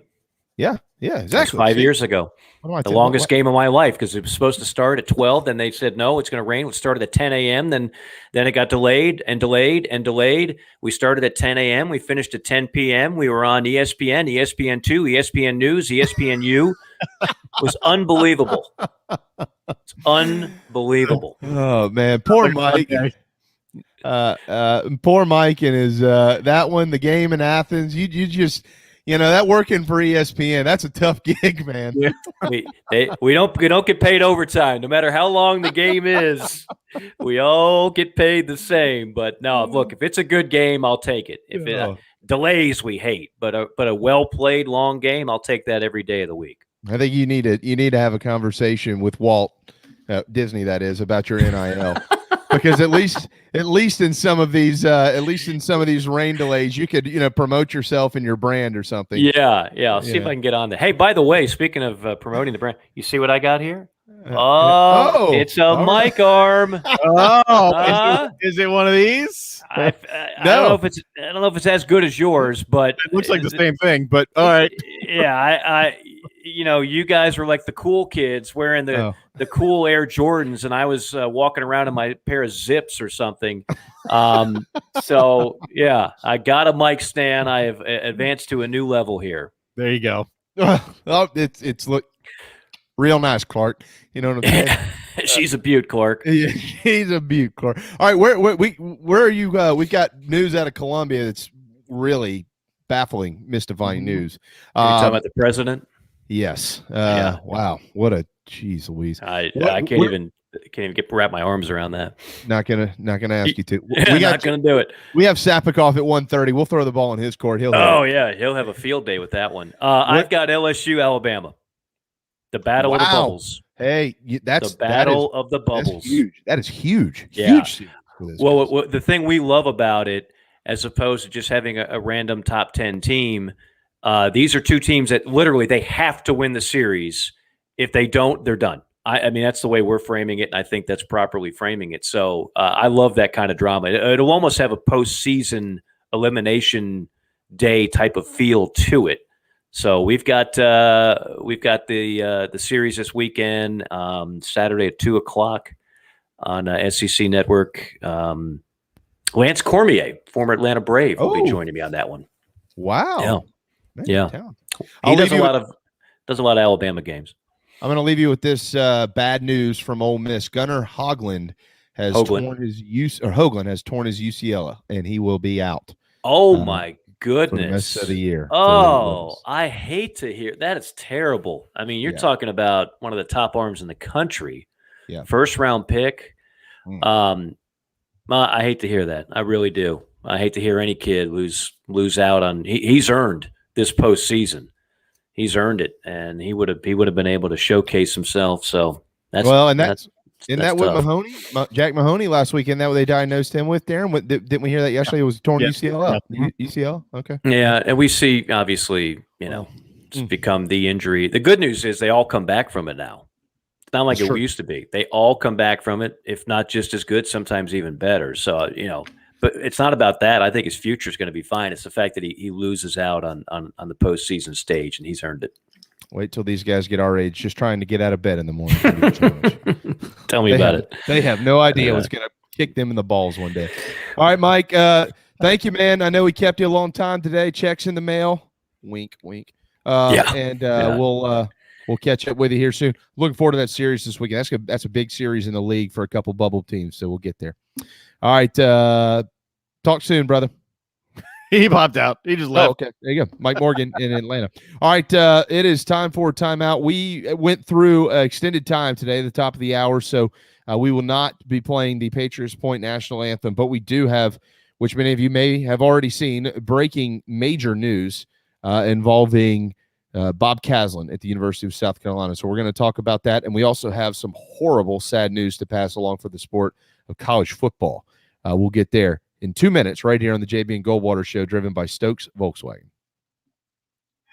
Mike Morgan here for Gamecock Traditions. Baseball is going strong. You'll want to look sharp when you cheer on your Gamecocks. Under Armour, New Era, sideline hats, all with interlocking SC Baseball logo. 18 styles of $10 tees exclusively at Gamecock Traditions. Get on that email list by going to the bottom of the page, enter your email, and always be the first to know about new items as they arrive. You can also add a little Gamecock flair with house signs, garden flags, interior and yard decorations, only at one place, Gamecock Traditions. At Patriots Point Naval and Maritime Museum, families walk in the footsteps of our nation's heroes, the brave ones who risked their lives to defend our way of life. Home to the aircraft carrier USS Yorktown, USS Laffey, and the USS Clamagore, there's more than 1 million square feet of exhibit space to roam. White Glove certified, we have several new health safety measures in place to enhance the visitor experience. Come for the day and leave feeling inspired. One of the most impressive museums in the country, located right here in Mount Pleasant. Visit patriotspoint.org for more. We'll see you soon. Bourbon and whiskey drinkers of Charleston. Paddock and Whiskey on James Island and the Terrace Shopping Center on Maybank is your home for the finest and rarest bourbon and whiskey drinks in the Low Country. This is where I hang out. Go meet my friends Reed and Chris and try one of their exclusive barrel pick bourbons. They have the largest private barrel collection in the state, and let their knowledgeable staff recommend your next pour. PaddockandWhiskey.com. Let not your heart be troubled. Paddock and Whiskey is here for your next double. We're all friends around here. Paddock and Whiskey, proud partners of the JB and Goldwater Show. This is Scott Glaze, head golf professional at the Links at Stono Ferry, located on the outskirts of Charleston, South Carolina. I'm inviting you to tee it up on one of the most scenic and challenging courses in the Low Country. Our back nine is highlighted with 3 holes that border the Intercoastal Waterway. Visit stonoferrygolf.com to book tee times and discover all that Stono Ferry has to offer. The Links at Stono Ferry is a former South Carolina Golf Course of the Year and is also home to the College of Charleston men's and women's golf teams. Come see us. We would love to have you. stonoferrygolf.com.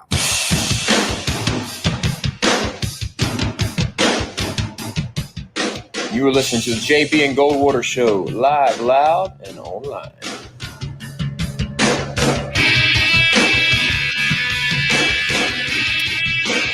Okay, I'll get seated, situated here. 1:15. Welcome back to the JB and Goldwater Show, Power Hour, powered by Wando Power Equipment. WandoPower.com, the home of the Hustler zero-turn mower. If you've never seen it, look at Bryson DeChambeau and then picture that with a blade and wheels and a couple of steering arms. Just kidding. WandoPower.com, the Bryson DeChambeau of zero-turn mowers is the Hustler Raptor Series. I tell you about it every day. If you need it for your commercial grade property, or you just have a large chunk that you need to cut and you want something that's going to last a while, you want a place to go that's going to service it as well, it's Wando Power Equipment on Daniel Island. Folks come literally from everywhere. I was just talking to Polk the other day. They had somebody all the way from the upstate. I think it was Greer. I don't know why. I guess better price. Brought his trailer down, picked it up, and went on back to the upstate. I guess if you can save a bunch of money by making a little bit of a drive, why not, right? Why not Wando Power? Wando Power Equipment, WandoPower.com on Daniel Island here in the Low Country, where they've been for over 30 years. All right, breaking news out of Columbia, South Carolina. We will be joined in 15 minutes by Gene Sapakoff with the Post and Courier. This was broken by his colleague, Andy Shane, who covers the University of South Carolina, amongst other things, for the PNC in the Midlands. And I am going to credit the what I'm about to read here to Andy Shane. The University of South Carolina President Bob Caslen resigned after he plagiarized part of his commencement speech and misspoke the school's name while speaking to graduates, but the board chairman declined to accept it. Caslen, of course, has admitted I'm not plagiarizing this, I'm paraphrasing here, to lifting a couple of paragraphs from a former Navy SEAL whom was Admiral McCraven, I believe is his name, at the 2014 Texas commencement, the University of Texas commencement, where he was giving a speech.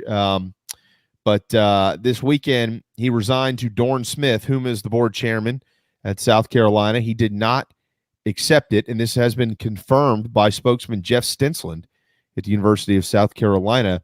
Quote, "If the board feels that I cannot provide leadership for the institution, I have offered my resignation." That was in a statement that he provided, Caslen did, to the Post and Courier today. He also said that yesterday with Judy Gaston in her interview. It's almost 14 minutes long. You can find that on the WIS website up in Columbia, South Carolina. Dorn Smith has received phone calls from the Post and Courier, and I'm assuming amongst others, and he has not returned any of those phone calls. Charles Williams, who's also a USC trustee, according to Andy Shane's reporting in the Post and Courier, said that plagiarism could be a fireable offense. Quote, "Some action needs to be taken. We can't have one set of rules for your students and another for your president. This is a serious violation." Eddie Floyd, longtime trustee at South Carolina. Of course, his name is on the building on the north end of the stands at Williams-Brice Stadium, said that trustees need to take their time. Quote, that was a disappointment, but we don't need to be making any sudden decisions. I think we need to sit back and we ought to look into it, end quote. More on that, again, if you head to thepost-and-courier.com and read Andy Shane's full report on this, and we have Gene Sapakoff coming up in about 15 minutes. So, Darren, this conversation for me shifts from President Caslen to the Board of Trustees, I think, instantly, right? Because I mentioned earlier, I as a man, I like President Caslen. I always have. I would work for him. I would be in the United States military for him. I think in a leadership role, this guy is a very successful human being, and I think he did the right thing by offering his resignation. Now it's proven that he actually attempted to resign, and they did not accept that. And so now this appears to be fact again, that a USC spokesperson has confirmed. We had the Frank Martin situation where leadership at the university wanted to move on from Frank Martin. Board members and some political leaders in this state decided that was not going to be the thing to do. That's basically what we were informed, right? If I'm remembering everything correctly here. So what the hell's going on with the University of South Carolina's Board of Trustees? How much power do they have? How much power do they deserve? And as we move forward, what other decisions are in their court that appears to be out of the hands of other leadership in the Midlands? So that's a fair question. That's not where I was going with it, because my initial reaction to this is, okay, it's very different for him to publicly say immediately that I would be willing to resign and then actually offering a letter of resignation. So to me, that speaks to his time in the Army. That speaks to his time leading West Point. That speaks to the honor and the understanding of the grave mistake that he made. When it comes to the Board of Trustees, hearing that, what you read there from Andy Shane's article in the Post and Courier, in my eyes, what I'm hearing is the board saying, look, we're not going to rush to any decision here. Let's take our time. I think that was almost verbatim from what they said. But then the question is fair for you to ask, is it their decision? And whose decision is it? Did they say we're not accepting the resignation because we don't have the power to? Did they say that because they're actually in some closed door session going to figure this out themselves?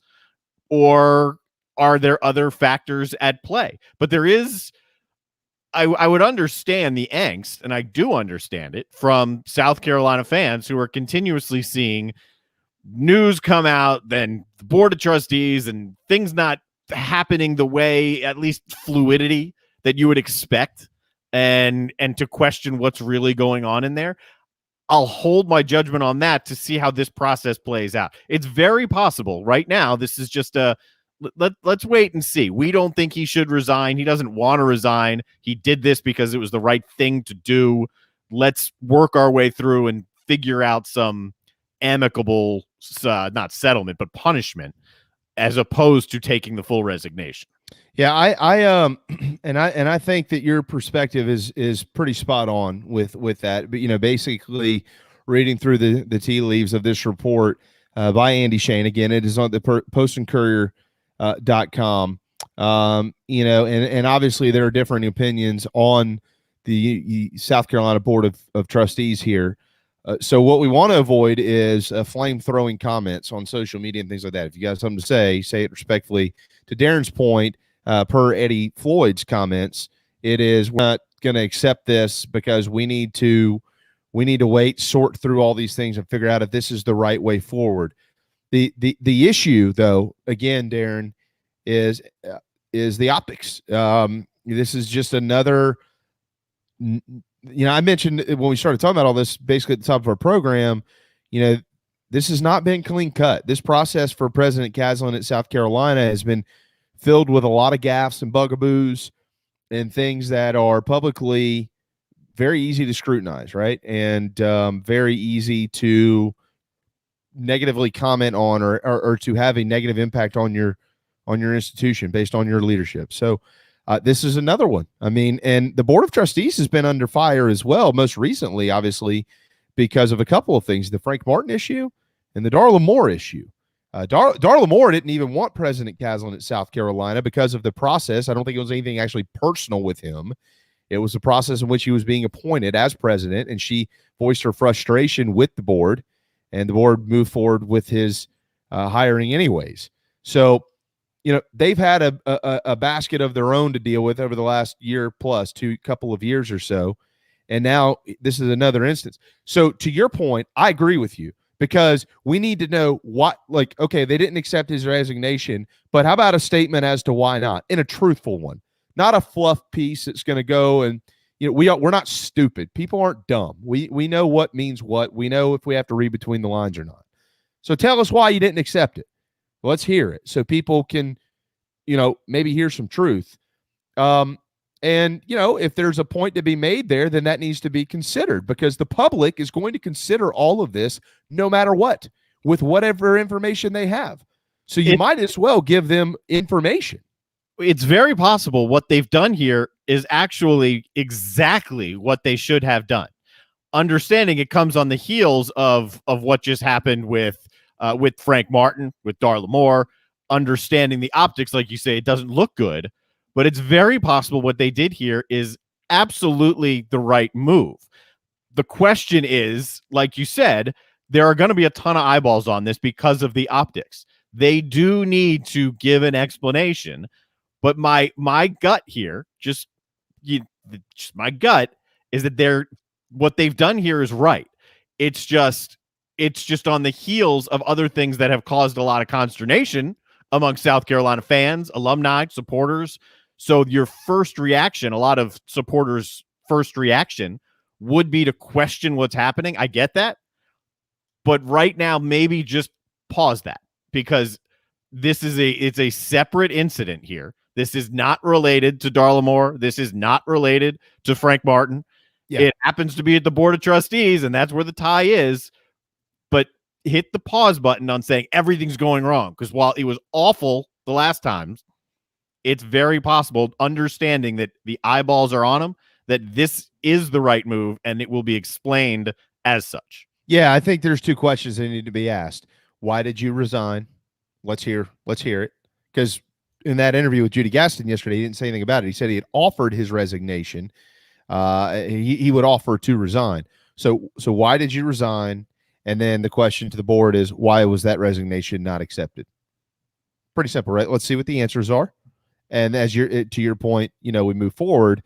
I see that State Senator Dick Harpootlian is, banging his, if he's the military man of honor that I think he is, he will resign, which obviously he has offered his resignation and it was not accepted. Doesn't mean that he might not resign in the future. Doesn't mean that he will continue to move forward as the university president.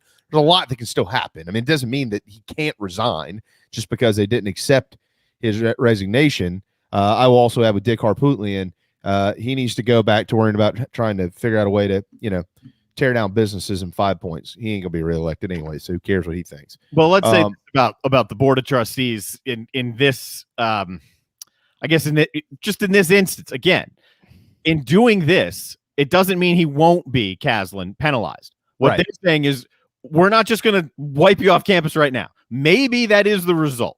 Maybe we decide, as Adam's point is here, what happens to the next student that plagiarizes and gets caught. Maybe the board decides that's right. They have no wiggle room, because how do they handle future instances of cheating if they don't?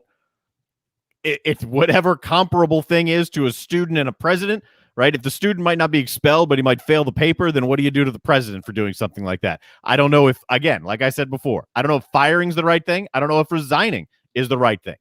A punishment is the right thing and should, and I would expect will happen. And I think that's just what the Board of Trustees is trying to do here. Figure out what's best. Yeah. Keep in mind the president pro tem in Columbia has just accepted the position as president at LSU. So second in command of the University of South Carolina academic system is moving to Baton Rouge as well. So even if Bob Caslen resigns, it's not going to fall to that guy. I don't know who it falls to, at least on an interim basis. And Adam does have a good point. and I'm with him. If he's not fired or disciplined harshly for this, what precedent are we setting for the student body? What happens with the next student accused of cheating? And it's similar to Caslen's speech. Absolutely. That's a fair question. I don't have that answer.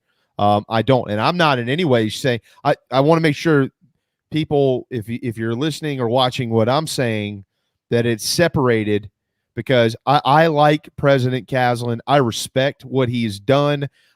As a human, as a military man, as a leader in our country, as a leader of a university, I have respect for President Caslen. I feel like we would get along well. That's okay to say. You know, I don't have to call him a name just because, and I'm not saying not you, Adam, just because, you know, the Twitter mob wants to get out there and tell everybody how they think because they have a keyboard and fingers. I respect him.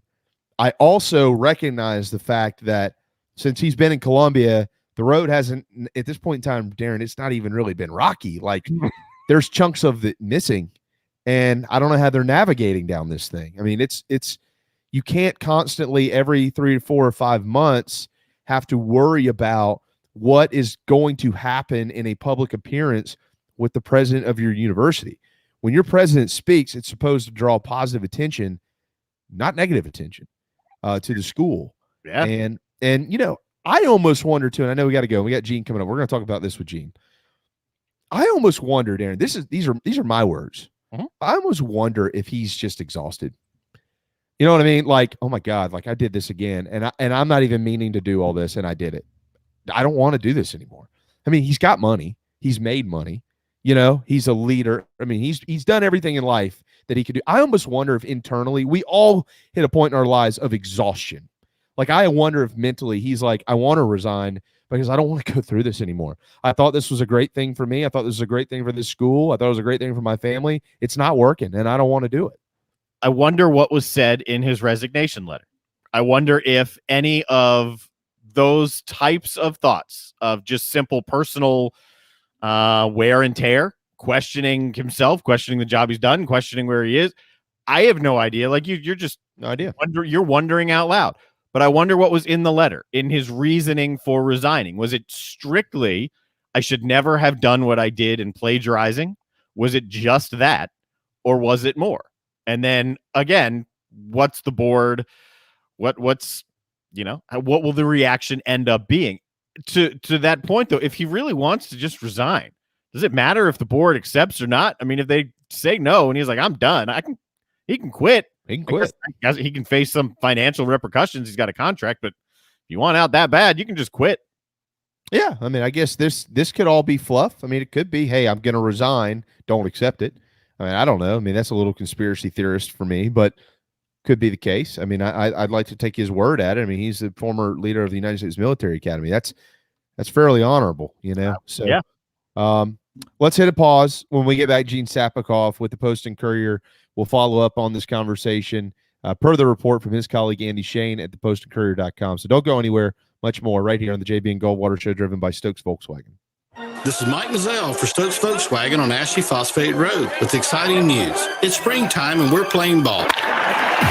Most dealerships don't have any inventory, but at Stokes Volkswagen we do. So we're playing ball on every new Volkswagen in stock. Every new Volkswagen available with zero down. Qualified buyers can sign and drive with interest-free financing for 60 months. Remember, Stokes Volkswagen on Ashley Phosphate Road is the fastest, easiest way to sell your car and get the most money for your trade. Plus, we'll take any trade in any condition, paid off or not. Is your credit in a slump? Strike two. If you've got $500 down and you make at least $2,000 per month, car lenders can get you approved. So if you want to strike out, that's okay. But if you want to hit a home run and save on a new Volkswagen, come see us today at Stokes Volkswagen on Ashley Phosphate Road or StokesVW.com. $1,666 per month per $1,000 borrowed for 60 months at 0% APR with zero down. Plus tax tag. Includes $499.50 administration fee. Subject to VCI credit approval. Expires month end. Peace and love at Stokes VW. Wando Power Equipment, the trusted home of Hustler zero-turn residential and commercial mowers. There is nobody more trusted in South Carolina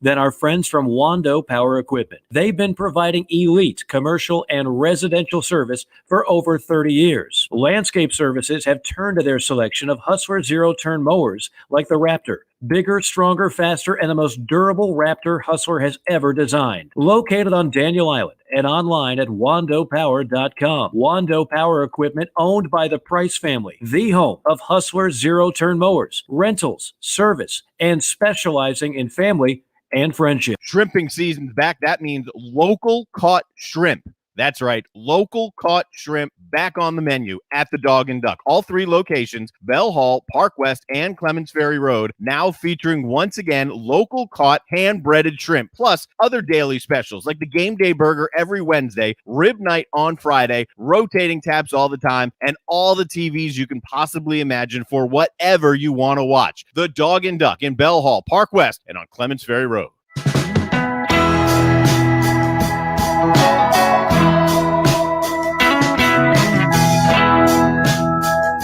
What's up, everybody? This is South Carolina singer-songwriter Patrick Davis, and I might live in Nashville, Tennessee now, but guess what? I can always keep up with the news back in South Carolina because I've got the JB and Goldwater Show. Thank you, JB and Darren, for being live, loud, and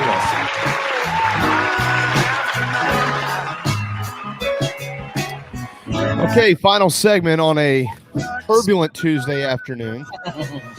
Sure changed quick. Welcome back, JB and Darren and Gene Sapakoff with the Post and Courier. So we were planning to lead off with Clemson Carolina baseball tonight with Gene, and we will get there. But, of course, because the news, it never ends, seemingly, unfortunately, when it comes to the South Carolina Board of Trustees and the president at times.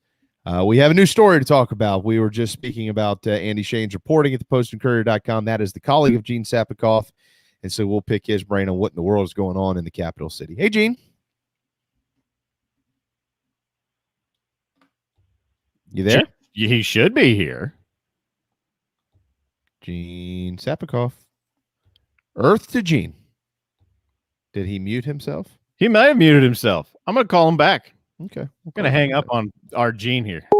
Yeah, he maybe he's at a golf course near you. That's where he spent most of his time. He probably is. For the last month or so. Again, tonight, Clemson in South Carolina. The College of Charleston is at the Citadel, and Presbyterian is at CSU. Those are the 3 in-state games and some hiccup games across the country. Keep an eye on Notre Dame at Valparaiso, Florida at Stetson, and La Tech, 14th ranked in the country, is in Baton Rouge to take on LSU. It would be a big win for the Bayou Bengals as they continue to churn towards the postseason, trying to get their way in. All right, I believe we have Gene now. Hey, Gene.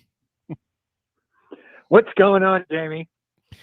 Whose fault was that? The Board Bob of Trustees or the president? Is Andy Shane about to pull a report on our phone lines? Probably. He's one of the best investigative reporters, and you don't really want him knocking on your door. Let me just tell you that. No, I don't. All right, Gene, we were going to get right in. We'll get to Clemson and Carolina in a moment, but first let's talk about. Are they playing? There's a game. Word on the street is they're going to play tonight. I know, it's shocking, right? Yeah. Look, this sure is something. We're going to disregard for the moment the University of California comment because his resignation that he offered apparently and was declined by the Board of Trustees was obviously in lieu of his plagiarism as Admiral McCraven's 2014 speech at the University of Texas. So, Gene, I know that Andy has been, it looks like, the lead reporter on this, but what else have you learned thus far about the events of the last, say, 24 hours or so involving Bob Caslen? Yeah, I'm just leaning on Andy for that pretty much. So I have not learned much more than what Andy's reporting. So I'm just going to kind of defer to him on this.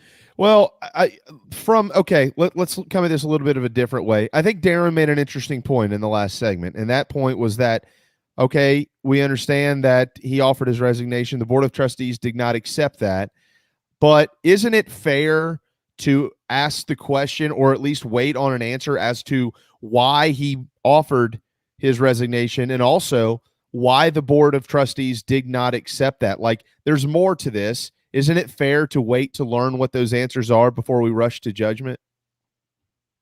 I'm really big on full disclosure and getting all possible information. So you're right there. And it's pretty darn intriguing. And yeah, I mean, those are two separately interesting questions that you've just asked. As we look at his tenure, though, Gene, you know, it's about every, I don't know, few months, something else comes up. I mentioned earlier to Darren that as a man, as a leader, and as a human, I have the utmost respect for Bob Caslen, a former leader of the United States Military Academy. This position, Gene, you've been around college presidents for a long time. It's different. You've got to be clean cut. You got to be sharp out there. You can't misspeak, especially in the world of the internet. What do you think that challenge has been like for him since he has taken over as president of the USC system?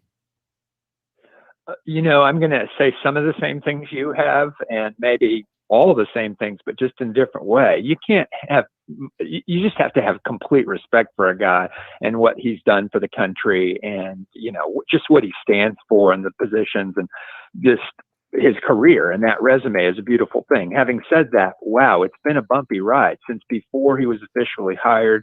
And then just some of the weird things that he's done. For instance, going around and talking to student groups about how important it is to beat Clemson in football and things like that. And I know a lot of USC students, just from being a reporter, plus from having, you know, a son that is, you know, that age, student age, and knows a lot of kids. And I mean, they were all shaking their heads and like, you know, really, we just want a really good quality educational experience here, where, believe it or not walking around 24/7 bent on what Dabo Sweeney's doing at Clemson, and you're the president talking to us about that. I thought that was weird. And then the other thing is, the first time Will Muschamp was in hot water, not the year he got fired, the year before, and he's going around talking to you know, newspaper groups in Greenville and in Myrtle Beach and stuff, and saying, yeah, we've checked with Florida State to see how they handled buyouts, and, you know, and then not exactly denying it, but putting Ray Tanner and Will Muschamp in a very difficult spot. So he stumbled a lot for being such a short timer. Boy, that's saying it politely. He has. And I think, again, it is important to differentiate Bob Caslen, the person, and Bob Caslen, the school president. Absolutely. You know, that's in this social media age, people tend to not do that. I hope that they will do that. You know, it's hard to, you need to. Mm-hmm. You absolutely have to. There's no question. I mean, people say things about, you know, Ray Tanner, Gene Sapakoff. They don't know any of you personally. So yeah, I mean, you can be a great American, a fine citizen, a great dad, just a tremendous person in charity. It doesn't necessarily mean you'd be a great president at the University of South Carolina. What type of impact do you think that this has had on the University of South Carolina? I would say a culmination of every event that we have had to discuss over the last year and a half or so. I think it's getting close to critical mass. Maybe not quite that, but the thing is, you could have a knee jerk and say, hey, that's up to University of South Carolina students and alumni. It's their university. But when you're a flagship university like that, it's the citizens of South Carolina's university. And we all, whether we realize it or not, have an investment in what goes on at that place. So we kind of want it to be run in as much of a first class way that the state can be proud of. And at this point, I'm not sure that it's quite there. The Board of Trustees at South Carolina, again, we need to wait on more information. They did not accept his resignation, according to the reporting of your colleague, one of the great reporters in the state, Andy Shane. But we need to figure out exactly why that is. However, over the last 3 or 4 months, including the Frank Martin, I would call it a debacle, because there was some information out there that wasn't true, a lot that was, and to this day, I don't know that many of us actually know exactly what to believe in a lot of that. But they were very at forefront in those discussions, apparently. Here they are again. Publicly, this doesn't look great. How much power do they actually have? Like, we have Ray Tanner and Bob Caslen and other leaders in this university, and they have power, I think, right? But do they? Like, does the board of trustees have, at the end of the day, can they overrule anything? I mean, that's why they're on there. I mean, I think they do have significant power. If they don't, they should. They traditionally do, all those things. So, yeah, I mean, they can certainly sway to the winds of public opinion, but essentially they have power.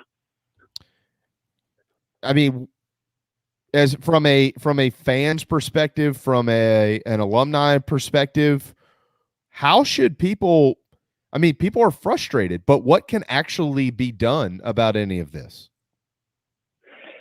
It is weird. I think Caslen's, misgivings and mistakes here, taken individually, are not that huge, but added up, they kind of come to something. So it is going to be up to public opinion, and this is where the board earns their money and their prestige in making a decision of what's best for the school and the state. Do you think, Gene, I mentioned this a little while ago, and again, this is speculation. There's no fact or truth in what I'm saying here. But do you think that maybe there's a part of the president who's just exhausted with this? I mean, he led the U.S. Military Academy, but we don't know what that entails, but we can all kind of assume, he calls the shots. You do what you're told to do. This is the way it works. If you don't do it that way, you'll be replaced. You'll be fired, the whole 9 yards. There's a political side of this down here. Anytime you're a school president, especially in the South, there's a lot of different angles. You have to deal with different topics and different situations on a day in, day out basis. Do you think he thought maybe he was ready for this job and he stepped into it and said, wow, I don't know that I even want to do this. Maybe there's a point of exhaustion in his tenure at South Carolina. Maybe that was part of his resignation to the Board of Trustees that was not accepted. Possibly. I mean, that's a pretty good guess, an educated guess on your part. But I don't know. There's also the part of it that he's just an extremely dutiful guy and that he thinks that's what you're supposed to do. And there's also the possibility that having, run major military situations, both academically and actually in the military, that he thinks this really isn't nearly as difficult of a job as some of the ones that he's had.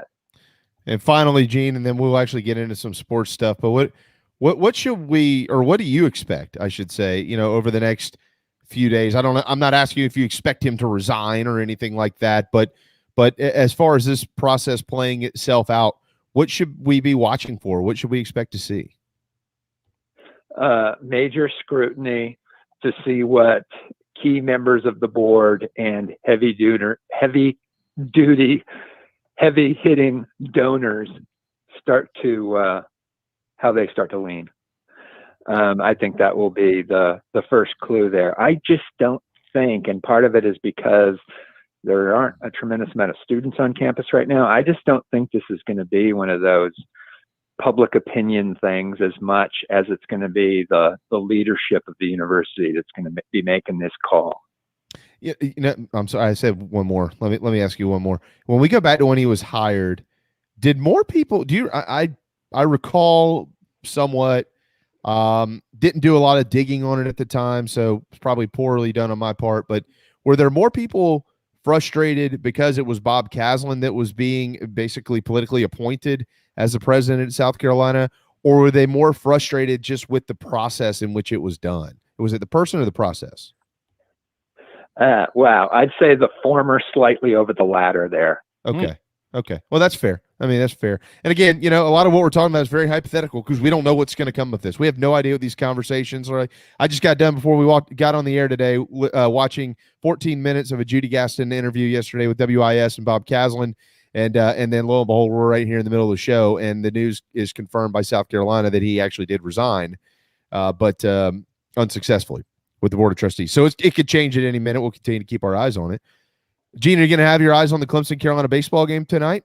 What are you watching for? Absolutely. I won't be huge. I mean, I won't be on on site, but this is going to be just a huge game for both sides. I think it's, as I wrote in the paper this morning and on our website, postandcourier.com, I think it's bigger for Clemson because they're battling for NCAA tournament seed survival.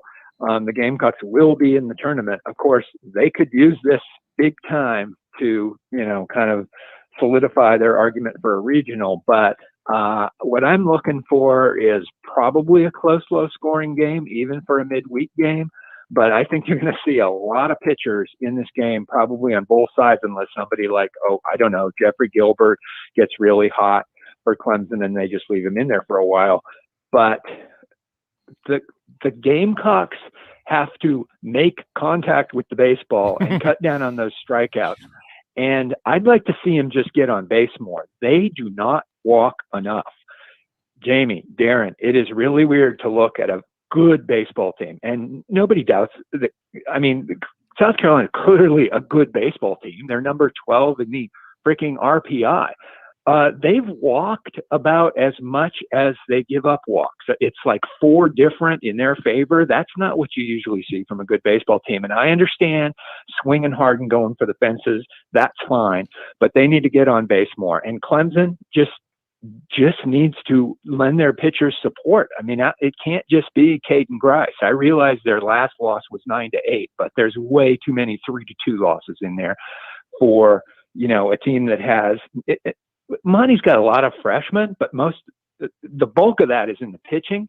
I mean, they need to be hitting the baseball just a lot better than they have been consistently. Gene, last weekend for Clemson, not only swept by Georgia Tech, but you blew the lead twice, once in the late innings, another time in game 3. I think I've got them right here. You're up 6-0, give up a 7 spot. The state of Clemson baseball right now, this game, making the tournament, how important is this game, the tournament, and the tenure of Monty Lee? I think the game is gigantic. I really think if they lose this game, they're not making the tournament. Now, I know they have just shown they're capable of ripping off 7 straight wins. They swept Louisville, but you had a 6-0 lead in Atlanta and then falling flat in the flats. I mean, geez, you just can't have that happen on a Sunday when that game was crucial. I think Monty's okay for a couple of reasons. One, getting rid of coaches during COVID just isn't something you really want to do financially. But 2, he does have a heck of a freshman class there, a good redshirt freshman class there, and it's important to differentiate that, especially with this COVID extra year that all these players have. And by the way, there's a lot of redshirt sophomores on both teams that you usually say, oh, that's great, redshirt sophomore. Those guys are draft eligible. But Monty's got a really, on paper, good class coming in. Now, they've got to actually get there and not end up in the MLB draft. But so I think he can sell a good future ahead. But they squeezed in 2019. Obviously there was no tournament in 2020 and he was 14-3 and ranked, but to squeeze in the last full season they played and not make it this year would be putting him on the hot seat for 2022. On Twitter at Sapakoff, Gene Sapakoff of the Post and Courier. Gene, you've been around this state a long time. You've watched a lot of incredible series between these two programs and have watched them have unbelievable seasons under Ray Tanner, June Raines, Jack Leggett, you name it. But how do you assess the last few years for both programs? That is, I mean, South Carolina 2 years ago clearly didn't make the tournament. You mentioned the Tigers under Monty squeezed in last year. It was canned. This year, Gamecocks off to a good start, but now they're trying to hang on and get in there maybe as a regional host. But there was also a time when that was just a foregone conclusion. Carolina was going to host a regional. It was about whether they were going to be a top 8 national seed or not. Same thing with Clemson. What surrounds them is pretty good too, the ACC and the SEC, obviously. But when you look at the last 3 or 4 years with both of these teams, how do you assess where they are in the sport? I mean, I think for me, it's just real clear that Mark Kingston's making nice, steady progress there. You almost throw that first year out. Those aren't really kids that he recruited. And yeah, they made the super regional and got close to Omaha there. But I just think he's made really nice, steady progress. He too has a nice freshman class, good guys coming in, a nice class of redshirt freshmen and true sophomores. You just can't say very much bad about the job that he's doing. Have they struggled against the likes of Texas, Ole Miss, Vanderbilt, Arkansas, and Mississippi State? Yeah, they have. And I just named a bunch of teams that might be, that really might be in Omaha, with just a couple other teams you could mention. So I like where he's going. Monty, I think, is at the crossroads here. They've got, like I said, a really nice group of young players. Caden Grice, Jeffrey Gilbert, Askew, guys like that. Some of them are sophomores, but just the freshman pitchers. I mean, I really like what he's got going. Anglin, Hoffman, Williams. These guys have pitched at times very, very well. It bodes well for next year on the mound, but they need to start winning some important games in big series. And even Louisville, though they were ranked, they were down in the RPI when they got to Clemson. That, I'm not taking anything away from that series. That was great. And that right when they needed it too. But they're going to have to pick up where they left off after Georgia Tech and win like 5 of the next 7 or something like that. Yeah, I mean, Clemson, with what's left on their 22 and 21, Gene, and now that they've been swept by Georgia Tech, you've got South Carolina, Florida State, and Duke, so you got 7 games left. Clearly, if you win all 7 of those games, you're probably a tournament team, but I'm not going to make that assumption. Do you think this is going to come down to an ACC tournament performance for the Tigers? Absolutely, I do. Yeah, I do. Now, if they were to win tonight and then if they were to win tonight and win the next 2 series, then what I think you would have is that they would be better than their RPI, because what they would say is, yeah, but look at what we've done lately. We had the blip in Atlanta, but otherwise we came in there with 7 straight wins, and now look what we've done. So maybe if they, win the last 2 series plus beat South Carolina, then they aren't necessarily having to do real well in the ACC tournament. I think it would behoove them to not go winless there, but I think they could be okay there. But Jamie, Darren, Clemson baseball, since the start of the 1987 season, has missed the NCAA tournament only once, in 2008. And that's when the catcalls really started for Jack Leggett. And then, he got him back to Omaha in 2010. And you know what happened there. They had all the advantages against the Gamecocks, lost. South Carolina won the College World Series. And from then on, it was downhill for Jack Leggett, and he's eventually canned. But Clemson baseball, just what it means there, the atmosphere at Doug Skingmore Stadium, the camps that Bill Wilhelm and Jack Leggett ran. All the good players, or just all the baseball players in South Carolina, almost would go to those camps. I remember sitting around talking to Justin Smoke and Mike Sisko and Reese Havens, your buddies, Jamie, and they said, I've still got some of my orange tucked away down in my drawers from going to those Clemson camps in the summer, and to have it where you don't make the tournament. And again, I'm going to keep pointing out, in 2019, the last real baseball season, they squeezed into that Oxford Regional as a 3 seed. That was almost embarrassing. And so to not make the tournament would be not good at all. But I don't think they get rid of Monty Lee this year. I just don't think so. I think he's got too many good young players going, and he is a proven good coach, but he would be on the hot seat. So this game is just magnificently large for Clemson tonight. I totally agree. I maybe some fans don't want to hear that, but he's not going anywhere if they don't make the postseason. Now, if they go back to back, there might be something to look at. Let's keep in mind, this is a guy who he's played his baseball at the College of Charleston. He coached at Wando High School. He coached in the Diamond Devils program. He coached at Spartanburg Methodist. He coached at the University of South Carolina, at the College of Charleston, at Clemson University. He knows the state inside and out. He knows what it takes to win at Clemson. And as Mike Morgan constantly says about schools like South Carolina, LSU, Clemson, and others, nobody has a birthright to be in Omaha, even though you might think so, or even in the postseason for that matter. It's really difficult in this sport, and the best coaches sometimes have a down year, Gene. And Monty might not be any different from any of those other guys, like, I don't know, Paul Maneri.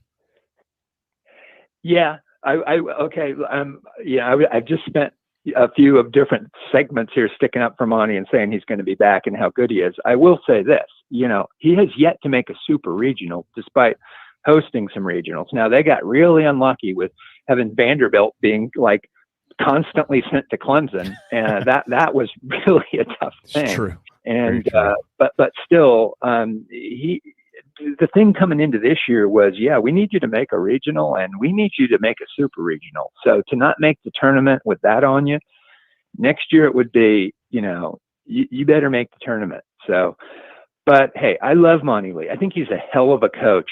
I think he's a great program manager. I think he's a good recruiter. And I think he is just an excellent teacher, especially of offensive baseball. Well, they'll play tonight. Gamecocks looking for the season sweep of Clemson. They've already clinched the series by walking off the first 2 ball games, 2 of those 1-run losses that Gene was talking about that have really struck the Tigers in the wrong way this year. His column is up, postandcourier.com. Easy answer, South Carolina-Clemson baseball, who needs it more? And I would encourage you all to read that because it is very insightful before tonight's rivalry matchup. Well, Gene, we ended on a good note there. Have fun with that. Obviously, the College of Charleston and the Citadel play tonight. PC's at CSU, some in-state baseball in every part of the state. Looking forward to it. And we're looking forward to next week previewing the PGA Championship with you. So get all your notes ready because we're coming fast. Should be fun. I'll be on the 19th hole waiting to talk to you. Okay, we'll be at the 20th. See ya. All right, and that is it. We're all but out of time this Tuesday afternoon. Thanks to Gene and Mike and Darren and all of you for watching and listening to our program. Thank you. We'll keep our eyes peeled on Columbia, South Carolina as it continues to churn the news on Bob Caslen and his future as the president of the Gamecocks. I know they don't want to go through that process again, but they might be. We'll see. Gamecocks and Tigers tonight. We got you fully covered tomorrow, and J.C. Sherbert also joins us tomorrow. God only knows. We didn't even get to the football stuff today. Caslen, he stole it from us. Have to get on him about that. Have a wonderful Tuesday afternoon. Thanks to Darren. And we'll see you tomorrow at noon right here on the JB and Goldwater Show, driven by Stokes Volkswagen.